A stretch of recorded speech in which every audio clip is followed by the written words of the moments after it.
Hello guys, welcome back. So guys, last part में हमने किया था डाइजेस्टिव ग्लैंड के बारे में। इस पार्ट में अपन करेंगे फूड और डाइजेशन का क्या मैकेनिज्म है, फूड के डाइजेशन का क्या मैकेनिज्म है। इसमें हम सीरीज से चलेंगे। सबसे पहले माउथ में क्या होता है, उसके बाद हमारे स्टमक में, स्मॉल इंटेस्टाइन में, लार्ज इंटेस्टाइन और जो भी प्रोसेस होता है। सबसे पहले हम बात करते हैं कि ये जो फूड डाइजेशन है इसका ये कैसा प्रोसेस है। मैकेनिकल प्लस केमिकल दोनों प्रोसेस है, ठीक है। Mechanical plus chemical process. अब हम बात करें माउथ की। अब हम माउथ का एक एक पार्ट लेंगे। सबसे पहले जो हमारा बकल कैविटी होता है, जो हमारा ओरल कैविटी है, जहाँ पे हमारे टीथ, टंग और सलाइवा प्रेजेंट होते हैं। अब ये क्या करते हैं, बकल कैविटी में जिसमें टीथ, टंग और सलाइवा होते हैं, ये क्या करते हैं। सबसे पहले अपन इनका फंक्शन पढ़ेंगे। बकल कैविटी का क्या होता है, इसमें टीथ प्लस टंग और सलाइवा, हम तीनों का अगर मिक्सचर करें तो ये क्या करते हैं, खाने को मास्टिफिकेट करते हैं। What it do, it masticate the food. Masticate, अच्छे से चबाते हैं, अच्छे से उसको तोड़ देते हैं बड़े बड़े मॉलिक्यूल को, ठीक है। और दूसरे में किस में हेल्प करते हैं, स्वॉलिंग में, खाने को निगलने में हेल्प करते हैं, उसे नीचे पहुंचाने में हेल्प करते हैं। इस स्वॉलिंग का दूसरा नाम क्या है, डेग्लूटिशन, ठीक है। So what it do, teeth plus tongue plus saliva या बकल कैविटी क्या करती है, मास्टिकेट करती है फूड को, माने ब्रेक डाउन करती है और किस में कन्वर्ट कर देती है। अब जैसे ये बड़ा सा फूड का पार्टिकल है, इसे अच्छे से तोड़ा और कन्वर्ट कर दिया एक लिक्विड सेमी सॉलिड फॉर्म में। किसमें, सेमी सॉलिड फॉर्म में, जिसे अपन क्या बोलते हैं, bolus. So break down and convert food into bolus, खाने को बोलस में कन्वर्ट कर देता है, ठीक है। अब हम बात करते हैं कि हमारे सलाइवा की, ठीक है। सलाइवा क्या करते हैं, अब देखिए हमने आपको सलाइवा के बारे में बताया था कि हमारे सलाइवा में प्रेजेंट होता है एक म्यूकस, काइंड ऑफ लिक्विड, ठीक है। और खुद सलाइवा, ये एक्चुअली प्रेजेंट सलाइवा में ही होता है। सलाइवा में ही म्यूकस प्रेजेंट होगा, एंजाइम्स प्रेजेंट होंगे और इलेक्ट्रोलाइट होते हैं, ठीक है। अब ये म्यूकस क्या करता है, ये जो म्यूकस है, देखिए टीथ और टंग ने तो ये किया कि इसने खाने को ब्रेक डाउन कर दिया। अब हमारे मुंह से सलाइवा की जो सिक्रीशन है, सलाइवा जिसे हम बोल रहे हैं, अब वो खाने को थोड़ा लिक्विड फॉर्म में कन्वर्ट करके, मतलब थोड़ा लिक्विड प्रोवाइड करके उसे सेमी सॉलिड फॉर्म में कन्वर्ट करेंगे। सो यही क्या करता है, कन्वर्ट फूड इनटू बोलस, ठीक है। तो ये हो गया हमारा म्यूकस क्या काम करता है। अब हम बात करें एंजाइम्स की, तो हमारे, उससे पहले इलेक्ट्रोलाइट की बात करते हैं। हमारे सलाइवा में इलेक्ट्रोलाइट होते हैं Na positive, K positive, Cl negative and HCO3 negative. ये हमारे कुछ इम्पॉर्टेंट इलेक्ट्रोलाइट हमारे सलाइवा में प्रेजेंट होते हैं। और दूसरा होता है हमारा एंजाइम। हमारे दो तरह के एंजाइम्स प्रेजेंट होते हैं हमारे सलाइवा में। पहले का जो सलाइवा का जो एंजाइम है उसे हम बोलते हैं सलाइवरी अमाइलेज, सलाइवरी अमाइलेज। इसका दूसरा नाम है टाइलिन और दूसरा होता है लाइजोजाइम।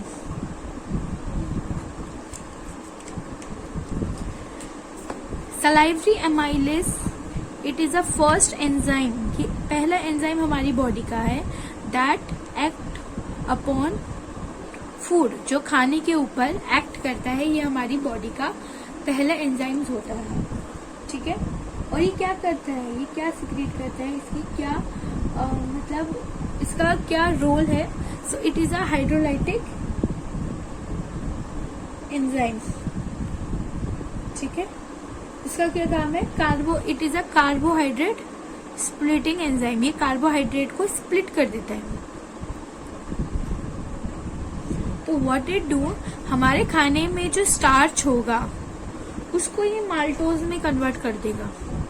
जो भी हम खाना खा रहे हैं उसमें जितना भी स्टार्च है, उस स्टार्च का कितना परसेंट, 30% स्टार्च को माल्टोज में कन्वर्ट कर देगा। उस टाइम पे हमारे सलाइवा का जो पीएच होना चाहिए दैट शुड बी 6.8, इसी पीएच पे ये कन्वर्ट करता है। ठीक है, माल्टोज का मतलब क्या है, glucose plus glucose, it is a disaccharide, और ये पॉलीसेकेराइड है और ये डाइसेकेराइड है। तो ये स्टार्च को माल्टोज में कन्वर्ट कर देता है, इसलिए इसका कार्बोहाइड्रेट स्प्लिटिंग एंजाइम है। ठीक है, और इस ये काम करे उसके लिए कौन सा एक इलेक्ट्रोलाइट इंपॉर्टेंट है, Cl negative. So Cl negative is important for action of salivary amylase. Salivary amylase अच्छी तरीके से काम कर सके उसके लिए क्या इंपॉर्टेंट है, कौन सा इलेक्ट्रोलाइट, Cl नेगेटिव। अब हम लाइसोजाइम की बात करें तो लाइसोजाइम का एक इम्पॉर्टेंट काम है कि लाइसोजाइम एंटी बैक्टीरियल एंजाइम है। It is a anti bacterial enzyme. आप नाम से देख ले होंगे, एंटी बैक्टीरियल का मतलब है बैक्टीरिया के अगेंस्ट काम करने वाला। So what it do, it prevent infection, infections को ये प्रिवेंट करता है। ठीक है, सो एक बार हम जल्दी से पढ़ लेते हैं कि माउथ में सबसे पहले शुरू करते हैं बकल कैविटी, टीथ और टंग ये खाने को मास्टिफिकेट करते हैं, ब्रेक डाउन कर देते हैं और यही स्वॉलिंग में काम करते हैं। सलाइवा क्या करता है, सलाइवा के अंदर जो म्यूकस प्रेजेंट होता है वो हमारे खाने को बोलस में कन्वर्ट कर देता है, एक सेमी सॉलिड फॉर्म में कन्वर्ट कर देता है। प्लस सलाइवा में कुछ एंजाइम्स होते हैं और इलेक्ट्रोलाइट, ये सारे इलेक्ट्रोलाइट होते हैं और एंजाइम होते हैं सलाइवरी एमाइलेज, जिसका दूसरा नाम है टाइलिन और दूसरा है लाइसोजाइम। टाइलिन की स्पेलिंग है PTYALIN। ओके, ये ऐसा पहला एंजाइम है जो हमारे खाने के ऊपर काम करता है। दूसरा है ये हाइड्रोलाइटिक एंजाइम है। तीसरा है कार्बोहाइड्रेट स्प्लिट एंजाइम है, क्योंकि जो भी हम खाना खा रहे हैं उसमें 30% स्टार्च को ये माल्टोज में कन्वर्ट कर देता है। इसका मतलब पॉलीसेकेराइड को डाइसेकेराइड में कन्वर्ट कर रहा है। कौन से पीएच पे, 6.8 पीएच होना चाहिए। इसके एक्टिविटी के लिए कौन सा इलेक्ट्रोलाइट इंपॉर्टेंट है, Cl नेगेटिव, क्लोराइड। ओके, दूसरा एंजाइम होता है lysozyme, it is a anti bacterial enzyme और ये इन्फेक्शन को प्रिवेंट करता है। सो सबसे पहली चीज आती है, अगर क्वेश्चन आता है कि डाइजेशन इनिशिएट कहाँ होता है, question where does digestion initiate, digestion का फर्स्ट स्टेप इनिशिएशन कहाँ हो रही है, तो हमारे ओरल कैविटी के अंदर होती है। ठीक है, अब एक बार ये है माउथ, खाना माउथ के अंदर क्या हुआ, फूड पार्टिकल हमने इंजेस्ट किया, हमने खाने को फूड पार्टिकल में लिया। सो क्या होगा, अब ये माउथ के अंदर ओरल कैविटी में टीथ, टंग और सलाइवा की हेल्प से बोलस में कन्वर्ट हो जाएगा, which is a semi solid form खाने की।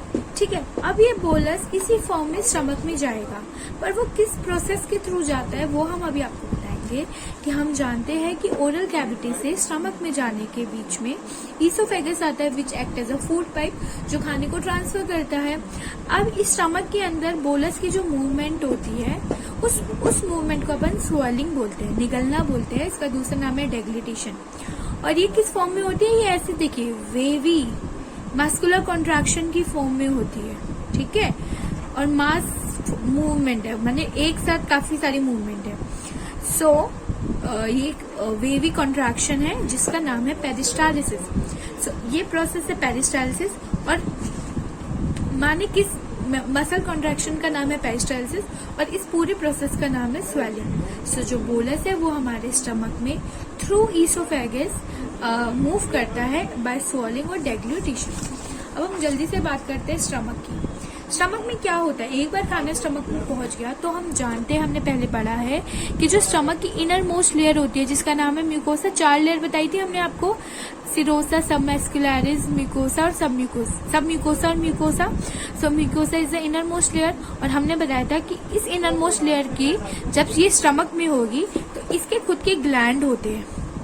इस लेयर में कुछ ग्लैंड प्रेजेंट होते हैं, जिस ग्लैंड को अपन क्या बोलते हैं, गैस्ट्रिक ग्लैंड। गैस्ट्रिक का मतलब है anything that is related to stomach.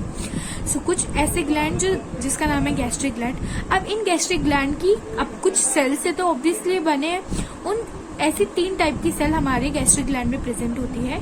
पहली सेल होती है म्यूकस नेक्स सेल, दूसरी सेल होती है पेप्टिक चीफ सेल और तीसरी सेल होती है ऑक्जेंटिक पेराइटल सेल। अब ये जो म्यूकस सेल है ये क्या सिक्रीट करेगा? अब ये कुछ सेल अपनी कुछ सिक्रीशन तो सिक्रीट करेंगे। So mucus cell next cell secrete करती है mucus, peptic chief cell secrete करता है पेप्सिनोजेन। याद रखना है जब भी इनोजेन आएगा तो इसका मतलब वो अभी इनएक्टिव फॉर्म में है, वो अभी एक्टिवेटेड नहीं है, ठीक है। तो ये पेप्सिनोजेन क्या है? It is a pro enzyme,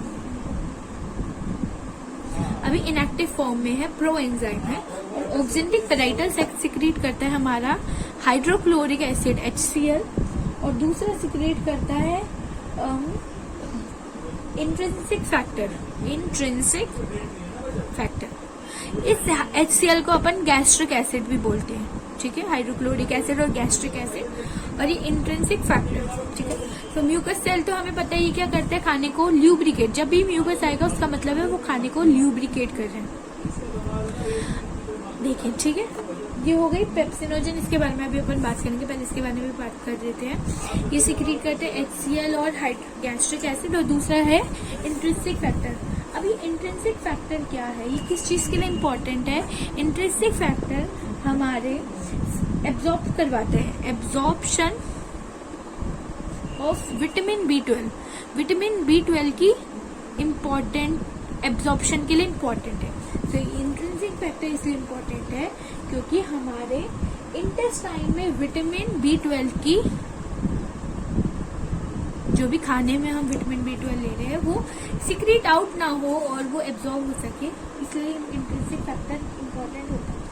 अब अगर ये इंट्रिंसिक फैक्टर नहीं होगा, अगर ये इफ एब्सेंट हुआ तो क्या होगा? No vitamin B12 absorption. और जब विटामिन B12 की डेफिशिएंसी होती है, इसकी क्या हो जाएगी? डेफिशिएंसी हो जाएगी। और जब भी विटामिन B12 की डेफिशिएंसी होती है उसको अपन बोलते हैं पेर्निशियस एनीमिया, ठीक है। तो समझ में आया, इंट्रिंसिक फैक्टर इंटेस्टाइन में विटामिन B12 एब्जॉर्ब हो सके उसके लिए इम्पोर्टेंट है। अब अगर इसकी कमी हो जाती है, एब्सेंट हो जाता है, किसी वजह से खराब हो जाता है, तो विटामिन B12 भी एब्जॉर्ब नहीं हो पाएगा और इसी की कमी को पेर्निशियस एनीमिया बोला जाता है। अब HCl क्या करेगा? इसका एक HCl का एक रोल है, बोलस जो हमारे मुंह से स्टमक में आया, जब ये HCl के प्रेजेंस में आता है तो बोलस और HCl मिलके क्या बनाते हैं? खाने को उस बोलस से कन्वर्ट कर देते हैं, किसमें? काइम में। अब हम उस खाने को बोलस ना बोल के क्या बोलेंगे? काइम। और यही काइम अब हमारी स्मॉल इंटेस्टाइन में जाता है, ठीक है। एक और काम है HCl का, पहला तो यही है कि काइम बनाता है फूड को, मेक फूड एसिडिक। तीसरी चीज है जो हमारे खाने में Fe3 प्रेजेंट है उसे ही Fe2 पॉजिटिव में कन्वर्ट कर देता है, ठीक है। फेरिक को फेरस में कन्वर्ट कर देता है, क्यों? ताकि इजीली एब्जॉर्ब हो सके, क्योंकि Fe आयरन जो है वो Fe3 पॉजिटिव की फॉर्म में इतने इजीली एब्जॉर्ब नहीं हो पाता है, इस वजह से HCl उस पर एक्ट करके उसको Fe2 पॉजिटिव की फॉर्म में कन्वर्ट कर देता है, उसकी इजीली एब्जॉर्प्शन की, ठीक है। और हम बता चुके हैं कि खाना हमारे स्टमक में के कौन से पार्ट में स्टोर होता है? Food store in fundic part. कौन से पार्ट में? खाने के 3 पार्ट है ना, कार्डिक, फंडिक और पाइलोरिक। सो फंडस पार्ट में स्टोर होता है 4 से 5 घंटे के लिए, ठीक। अब एक चीज है कि देखिए, ये तो हमने बता दिया कि इंट्रिंसिक फैक्टर खराब होगा तो हमें पेर्निशियस एनीमिया होगा। अगर हमारे पेट से कम HCl सिक्रीट हो रहा है, HCl सिक्रीट कम हो रहा है, इसका मतलब Fe2 पॉजिटिव कम, और जब भी Fe2 पॉजिटिव होगा, कम होगा, तो इसमें एक और एनीमिया होता है जिसे हम बोलते हैं Fe डेफिशिएंट एनीमिया। क्या बोलते हैं इसे अपन? Fe डेफिशिएंट एनीमिया, ठीक है। या हायर क्लास में पढ़ेंगे वैसे एनीमिया क्या होता है। ओके, ये तो था हमारा किसके बारे में? HCl के बारे में। अब पेप्सिनोजन क्या है? It is a proenzyme. ये क्या करता है? ये जो पेप्सिनोजन है ये एक्टिवेट हो जाता है, मतलब कन्वर्ट हो जाता है पेप्सिन में। तो ये है एक्टिवेट फॉर्म और ये है हमारी इनएक्टिवेट फॉर्म। पर ये किसके प्रेजेंस में कन्वर्ट होगा? HCl की फॉर्म में। HCl जब HCl होगा तो ही ये इसमें कन्वर्ट होता है। तो HCl का रोल देख रहे हैं आप, बोलस को काइम में कन्वर्ट करता है, इस वजह से उसे एसिडिक बनाता है। Fe3 पॉजिटिव को Fe2 पॉजिटिव में कन्वर्ट करता है और हमारा इनएक्टिव पेप्सिनोजन को एक्टिव पेप्सिन में कन्वर्ट करता है। कौन? हमारा HCl। और इसका pH कितना होना चाहिए? 1.8। अब ये जो पेप्सिन है, जो भी हम खाने में प्रोटीन वगैरह खा रहे हैं, अब उसका भी ब्रेकडाउन होना बहुत इंपॉर्टेंट है। सो प्रोटीन के ऊपर अब ये पेप्सिन वर्क करता है। पेप्सिनोजन नहीं कर सकता क्योंकि वो इनएक्टिव फॉर्म में है, पर पेप्सिन एक बार एक्टिवेट हो जाए पेप्सिन में, अब ये प्रोटीन के ऊपर वर्क करके उसे ब्रेकडाउन करता है। किसमें? पेप्टोन्स में प्लस प्रोटीएज में।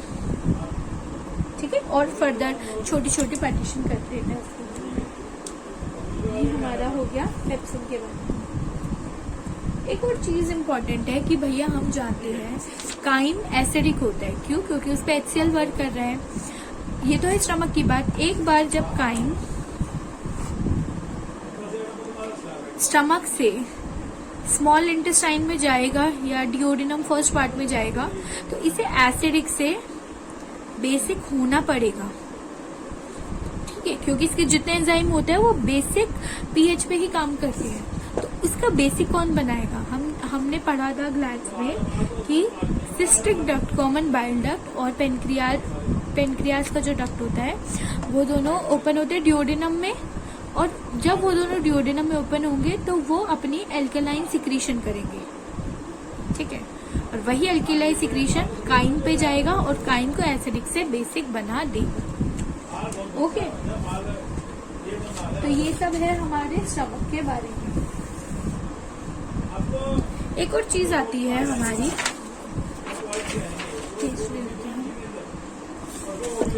कि देखिए हम जानते हैं स्टमक में HCl प्रोड्यूस हो रहा है, तो भाई वो उस एनवायरनमेंट को एसिडिक बना देगा। और ज्यादा जब भी एसिड सिक्रीट होता है तो काफी लोगों को दिक्कतें होती है, जो बोलते हैं कि हमें एसिडिटी हो रही है, हमारे पेट में जलन हो रही है, हमें दिक्कत हो रही है। तो उस एसिडिटी, वो तो चलो कभी कभी का केस है कि कभी ज्यादा सिक्रीट हो जाए, पर ये रोज तो नहीं होता। तो रोज क्यों नहीं होता? क्योंकि हमारे पेट की, हमारे स्टमक में जो म्यूकस नेक सेल्स है, म्यूकस सिक्रीट होती है, और हमारे स्टमक में एक्स्ट्रा बाइकार्बोनेट भी होता है। ये दोनों मिलके प्रिवेंट करते हैं स्टमक वॉल फ्रॉम HCl या एक्सकोरिएशन। ठीक है, जब भी स्टमक की वॉल को HCl से बचाने को अपन क्या बोलते हैं? एक्सक्रिएशन। सो क्वेश्चन आ सकता है कि व्हाट प्रिवेंट स्टमक की म्यूकोसा को, इनर मोस्ट लेयर को HCl से? तो हमारा आंसर आएगा म्यूकस और इसके बाइकार्बोनेट जो हमारे गैस्ट्रिक जूस में प्रेजेंट होते हैं। ठीक है, और अगर HCl ज्यादा होता है उस कंडीशन को क्या बोलते हैं? जब HCl ज्यादा होता है उसको अपन बोलते हैं गैस्ट्रिक अल्सर, पेट में होने वाला अल्सर। ठीक है, जब HCl ज्यादा हो जाता है। अब हमारे गैस्ट्रिक जूस में अगर अपन बात करें कि हमारे गैस्ट्रिक ग्लैंड सिक्रीट करते हैं गैस्ट्रिक जूस, और उस गैस्ट्रिक जूस में हमारा क्या होता है? सबसे पहले हमने पढ़ा mucus, pepsinogen, HCl, intrinsic factor, ठीक है, कुछ बाइकार्बोनेट और कुछ लाइपेज भी सिक्रीट करता है। ये लाइपेज क्या होता है? जो मिल्क प्रोटीन होते हैं उन्हें डाइजेशन में हेल्प करता है। ये जो लाइपेज होता है वो बेसिकली जब हम एडल्ट फॉर्म में आ जाते हैं तब बनता है। अब जब हमारा छोटा बेबी पैदा होता है, इन्फेंट जिसे बोलते हैं, उसमें लाइपेज की जगह एक अलग मिल्क प्रोटीन होता है। तो क्वेश्चन आता है मिल्क प्रोटीन या milk digesting protein in infants, बच्चों में, बाल जो छोटे बच्चे होते हैं, बेबीज होते हैं, उनमें एक मिल्क डाइजेस्टिंग प्रोटीन जिसे अपन बोलते हैं प्रोटियोलाइटिक